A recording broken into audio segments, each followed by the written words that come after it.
All right, so we are back with round 3. This is going to be Crobat Gorebyss versus a Jumpluff variant. I'm not sure what he's partnered it with, but we are playing against Professor Oak. So, yeah, we'll see how it goes. Hey, third game in a row gets a Dunsparce opening. Man, I'm going to have to take some notes here or something. I don't think I've had a 3 games in a row in 2004. I get that Dunsparce opening in a while. But you know, the more I talk there, though, opening Dunsparce and then three basics isn't the strongest. He actually opts to not even go with the Dunsparce. He ends up going for the Zubat start, and I think ironically, almost this single and double setting is such a bad habit to get into, and I think almost ironically, the Zubat start is even stronger because of this. Okay, so it's going to be Jumpluff Gorebyss. This was actually a meta deck back in 2004. So he does get the turn 1 surprise off. This is totally fine. For going the Dunsparce is also fine. Especially going first, even the turn 1 surprise is good. He's going to strike and run here, but that doesn't actually get him, I mean, it gets him set up, but it doesn't get him out of the surprise lock here. He does get the, he's going to have the energy for the strike and run, has the supporter, so the surprise wasn't too impactful. Did it even say what he got? I guess I wasn't paying attention. Maybe it showed it, maybe it didn't. So he's doing strike and run here. We're going to have a Tiva reporter. We're going to have a nice Dunsparce we can discard if need be. Grabbing Hoppets. Are those Hoppets actually 40 hit points? Yeah, one of the few 40 HP Hoppets we've seen. So goes ahead, gets the, discards the Dunsparce, gets the Gorebyss, Master Ball right into that Golbat. Gonna be very strong. Yep, he's just going aggressive here. And, the Jumpluffs have an ability where if they get knocked out by damage, you can flip a coin and they're not actually knocked out. But the Crobat Poison's going to get around that. So this is going to be some interesting stuff going on here for the Crobat Gorebyss deck. If I would say the matchup should favor the Crobat Gorebyss deck just by disruption and damage output and the little tricks they can do. But we'll have to see how it plays out. Clearly, I think the Jumpluff Gorebyss deck is probably, you could argue, it's setting a little bit better right now. That Desert Shaman's going to be a little bit of an equalizer. And we might see some sort of... Oh, Steven's advice is going to make this a little more interesting. Yep.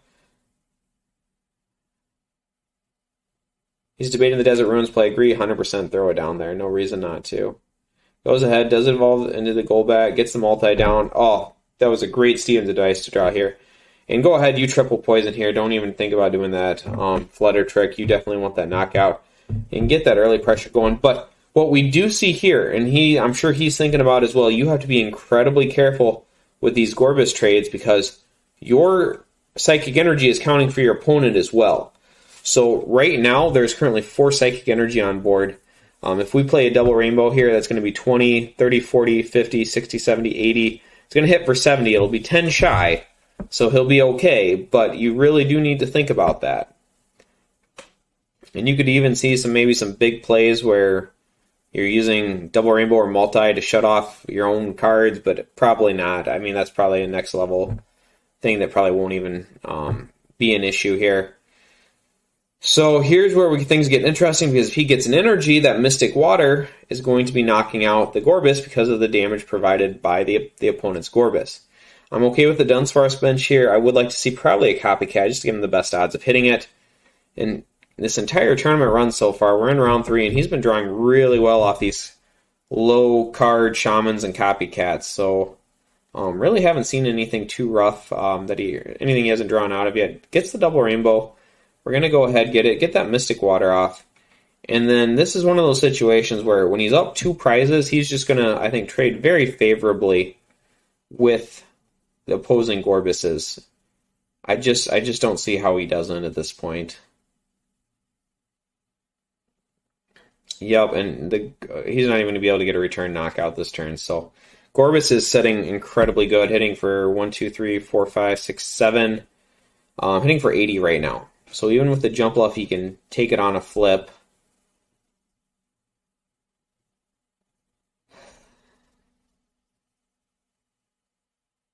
If he doesn't have the Jumpluff, it could be even worse. Yeah, and he's just going to switch back there. He's giving up another prize.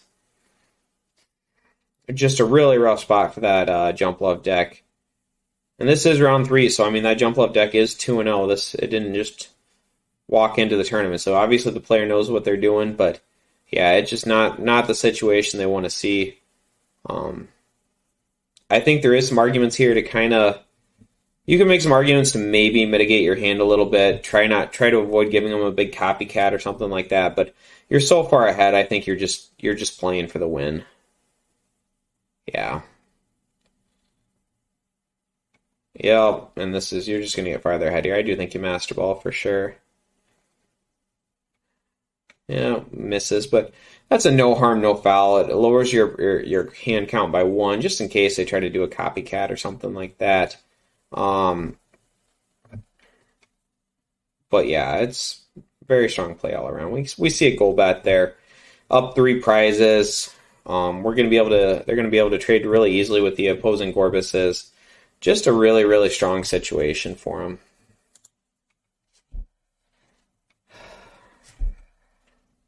He does get the paralysis flip. This is could be very strong.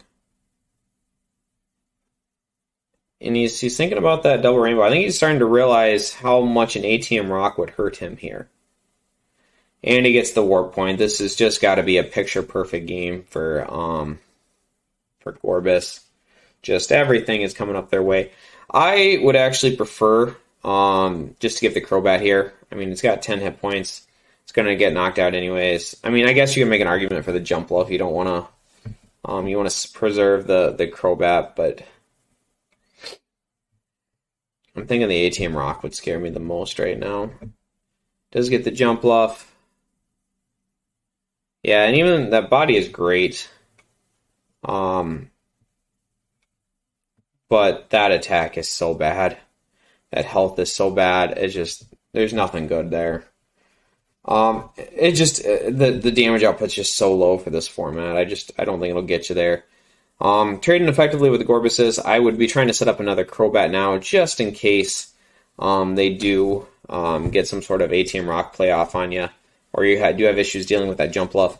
I will say though, and something that he's played very well here, was the fact that he is using the Gorebysses with double rainbow energies first. So if he does run into an ATM Rock, he's not just completely out of luck. He will have another attacker here. So very well played by the Gorebyss player on that.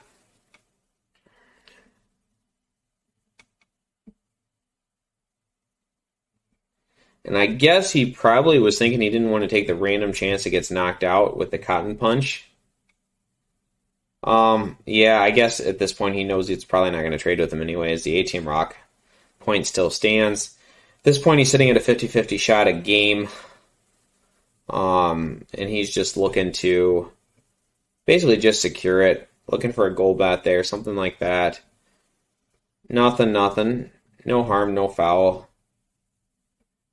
Does have the Dunsparce. Yeah, just drop your energy.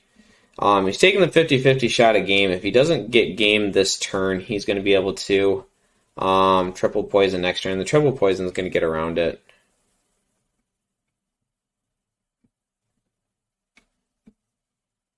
Yeah, and the body just fails for him. And it was a well played. I think both players played it as well as they possibly could. I think that was just a combination of some rough draws and, to be honest with you, a rough matchup for that Jumpluff player. Crobat Gorebyss in a lot of cases does the exact same stuff Jumpluff does. It just does it a little bit better and has a few more tricks.